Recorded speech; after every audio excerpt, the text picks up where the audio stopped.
cudurka fayraska corona ee loo yaqaano COVID-19 siduu ku faafaa sideena isaga ilaalin kartaa.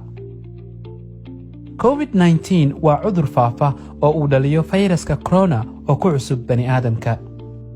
fayraska wuxuu badanaa ku faafaa marka uu qofka cudurka qabo uu hadlo, qunfaco ama hindiso. kadib dadka ka agdhow ayuu afka ama sanka ka geli karaa. fayraska aad ayuu u culus yahay marka uu hawada marayo.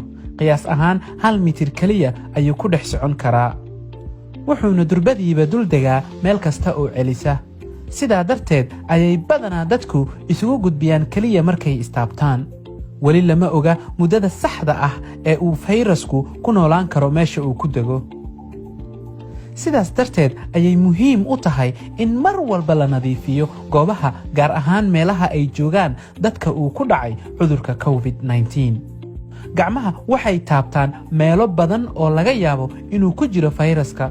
sidaa darteed waa inaadan taabanin indhahaaga, sanka iyo afka, maadaama ay gacmahaagu kuu soo gudbin karaan fayraska.